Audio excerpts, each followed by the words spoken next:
These are some of the major militant groups active in the United States during the 1980s. The Order. This was a neo-Nazi paramilitary group founded in Washington state by Robert J. Matthews and several other associates. It was the first white nationalist militant group to adopt the leaderless resistance strategy that the far right began advocating for in the 1980s. The group was active between 1983 and 1985. During that time, it was involved in the assassination of Jewish talk show host Alan Berg, several robberies, and shootouts with law enforcement. The 2024 film The Order chronicles the group's activities. The Boricua Popular Army.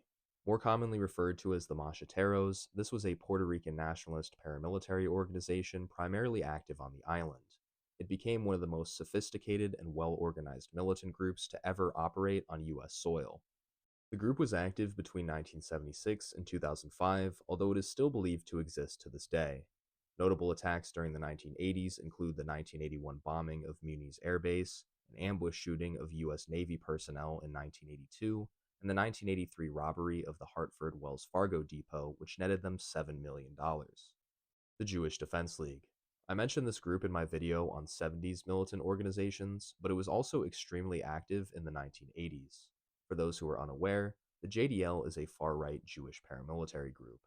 The 1980s were the group's most violent decade, and most of its notable killings took place during this period.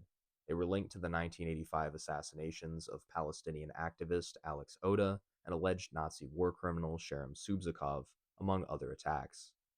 The United Freedom Front. This was a Marxist paramilitary group formed in the northeastern United States by Ray Lavasser and Thomas Manning. Both of these men were active in another militant organization during the 1970s. The group was active from 1981 to 1984 and was involved in at least 10 bombings and several bank robberies. They were also notably involved in the shooting death of New Jersey State Trooper Philip LaMonaco in December 1981. The Revolutionary Armed Task Force. This was an alliance between veterans of the Black Liberation Movement and white radicals who wanted to continue the militant struggle of the 1970s. It was active from around 1979 to 1983. During the 80s, it was primarily involved in armed robberies, most notably the 1981 Brinks robbery, in which a guard and two police officers were killed. That incident ultimately resulted in the group's downfall. If you found this interesting, follow for more stories of America's underground. And it's very possible I will be making a part 2, as there are other groups that I did not cover.